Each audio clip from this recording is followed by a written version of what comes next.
नमस्कार दोस्तों, स्वागत है आप सभी का सुपर आईएएस पर। सो आई एम श्योर आपने इस टॉपिक को लेकर कई सारी वीडियोस देख ली होंगी जिसमें कि आपने सुना होगा कि इंडिया के द्वारा यूएनएससी में रशिया के खिलाफ वोट किया गया है।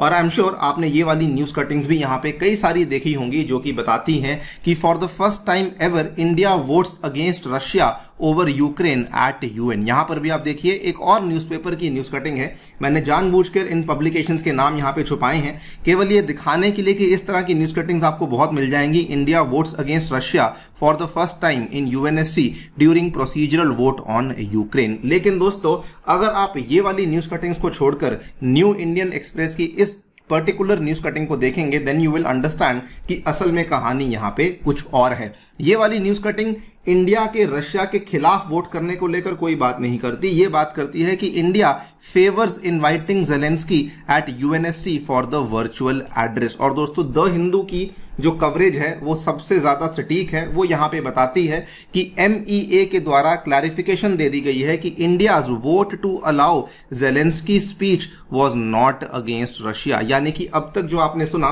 वो एक तरीके से गलत था, बिकॉज यहां पर यह बताया जा रहा है, और ये दोस्तों clarification ministry of external affairs के द्वारा प्रॉपरली दी गई है कि इंडिया ने किसी के भी खिलाफ या फिर किसी के भी फेवर में वोट नहीं करी है। और पर्टिकुलरली इंडिया ने यह स्टेट किया है कि हमने रशिया के खिलाफ तो डेफिनेटली ये वाली वोट नहीं करी है।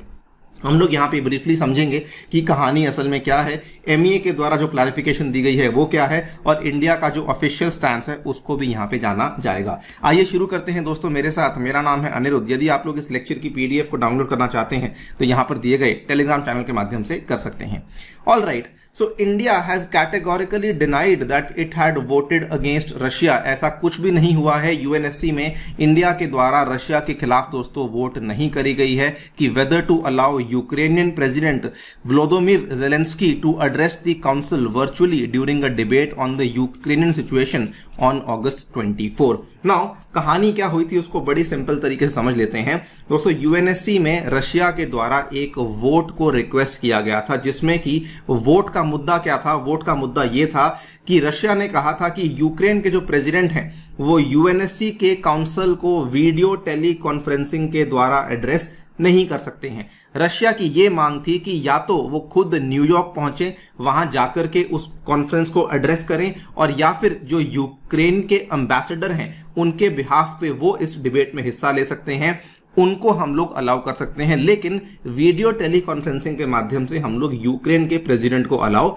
नहीं कर सकते हैं। इंडिया ने इस चीज को लेकर क्या किया दोस्तों, India along with remaining 12 members voted in favour of mister Zelensky speaking at the debate. तो इंडिया का ये कहना था कि हम लोग चाहते हैं कि मिस्टर जेलेंस्की इस पूरे के पूरे मुद्दे में हिस्सा लें और उनको बोलने का मौका दिया जाए। चाइना ने इस पर्टिकुलर रेजोल्यूशन के ऊपर भी एब्सटेन किया था। तो यहां पर जो इंडिया के अधिकारी हैं उनका यह कहना है कि जो वोट था it was neither about Russia, it was neither about Ukraine, but it was whether कि इंडिया जो है वो यहां पे मिस्टर जेलेंस्की की पार्टिसिपेशन को देखना चाहता है या फिर नहीं। केवल इतनी सी बात थी, और इस चीज में हमने रशिया के खिलाफ या यूक्रेन के खिलाफ किसी के खिलाफ भी वोट नहीं करी है। बल्कि एक अधिकारी हैं भारत के जिन्होंने ये भी कहा कि अगर टेक्निकल रूप से आप देखेंगे तो जी हां, हमने वोट करी है, रशिया के प्रेफरेंस के खिलाफ करी है, लेकिन जो हमारे सामने क्वेश्चन रखा गया था वो एक्चुअली काफी अलग था।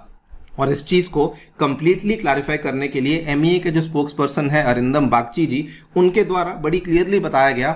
इन्होंने कहा कि my understanding is that we have not voted against anybody, it was a proposal to allow him to speak virtually and we allowed it. It was the third occasion he spoke virtually and we supported that, so there is no question of us voting against Russia. दो बातें यहां पर आप लोग देखिए। India ने क्या कहा कि इसके पहले भी वो 2 बार बोल चुके हैं वर्चुअल माध्यम से, तो हमने तीसरी बार भी उनको बोलने का यहां पे जब वोट हुआ तो हमने उसके फेवर में वोट करा। और सेकेंडली इन्होंने क्लियरली मेंशन कर दिया कि सवाल ही पैदा नहीं होता कि भारत जो है वो रशिया के खिलाफ यहां पे वोटिंग करेगा। ये दोस्तों एमईए की प्रॉपर क्लैरिफिकेशन है जो कि आपके सामने हमने रख दी है। नाउ वंस मोर इंडिया का जो स्टैंड है वो दोस्तों अभी भी बिल्कुल सेम है, बल्कि इंडिया की जो परमानेंट रिप्रेजेंटेटिव हैं रुचिरा कंबोज जी, इन्होंने उसी बात को फिर से दोहराया जो कि इंडिया पिछले 6 महीनों से दोहराता आया है कि अगर रशिया और यूक्रेन के बीच में जो चल रहा तनाव है उसको सॉल्व करना है तो ये केवल डायलॉग और डिप्लोमेसी के माध्यम से ही हो सकता है। बल्कि इन्होंने ये भी कहा कि हम लोग उन सभी इलाकों में, फिर भले वो रशिया में हो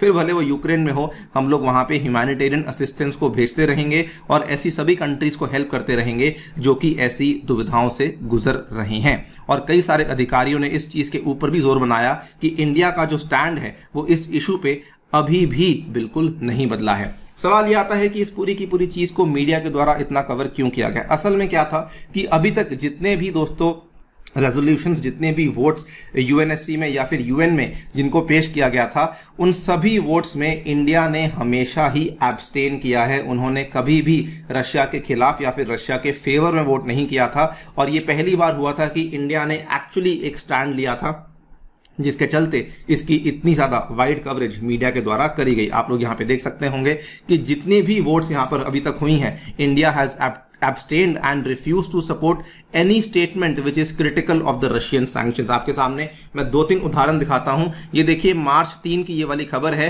Why India abstained on UN vote against Russia। ये वाली खबर आपके सामने मार्च 24 की है, India now abstains from voting on Russian resolution in UN and it also skips the statement। उसके बाद ये वाली खबर 8 अप्रैल की है, India abstains from UN vote to remove Russia from the Human Rights Council। ये केवल आपके सामने मैंने 3 उदाहरण दिखाए हैं। ऐसे लगभग 10 से 12 वोट्स हुए थे जिसमें कि इंडिया ने हर बार एब्सटेन किया है और कभी भी रशिया की या फिर रशिया की गतिविधियों की यहां पे आलोचना नहीं करी गई है। सो इसीलिए इंडिया की एमईए के द्वारा वंस अगेन ये बोला गया है कि सवाल ही पैदा नहीं होता कि हम लोग यहां पे रशिया के खिलाफ वोट करेंगे। बल्कि रिसेंटली अगर आपको बात बताएं तो यूक्रेन ने इंडिया को बहुत उकसाने की भी कोशिश करी कि जो आप रशिया से सस्ता तेल खरीद रहे हैं उस सस्ते तेल के ऊपर असल में यूक्रेन के सोल्जर्स का खून लगा हुआ है। उस चीज को भी भारत के जो विदेश मंत्री हैं डॉक्टर एस जयशंकर, उन्होंने बहुत अच्छे तरीके से डिफेंड किया। उन्होंने कहा every country will try to ensure the best deal it gets to cushion high energy prices and India is doing exactly the same thing. So this is again एक reiteration है भारत की कि हम लोग रशिया के खिलाफ असल में जा ही नहीं सकते हैं। दोस्तों ये थी हमारी तरफ से आपके लिए वीडियो कैसी लगी डेफिनेटली बताइए कमेंट सेक्शन में। जाने से पहले आपको बताना चाहूंगा कि अगर आप लोग अपने घर बैठ के यूपीएससी की तैयारी करना चाहते हैं तो आपके लिए टेक्स्ट बुक लेकर आया सुपर कोचिंग, जिसमें आपको इंडिया के बेस्ट यूपीएससी इंस्टीट्यूट से पढ़ने का मौका मिलेगा यूजिंग अ सिंगल सब्सक्रिप्शन। आपको मिलेंगे स्टडी नोट्स, डाउट रेजोल्यूशन और मॉक टेस्ट भी आपको ऑफर किए जाएंगे। हमारे द्वारा भी आपको लेक्चर्स अवेलेबल करवाए जाएंगे। सभी चीजें आपको मिल सकती हैं मात्र 24,000 रुपए प्रति एनम में अगर आप लोग मेरा कूपन कोड A2SIR इस्तेमाल करते हैं। Thank you so much for listening, stay tuned and stay safe.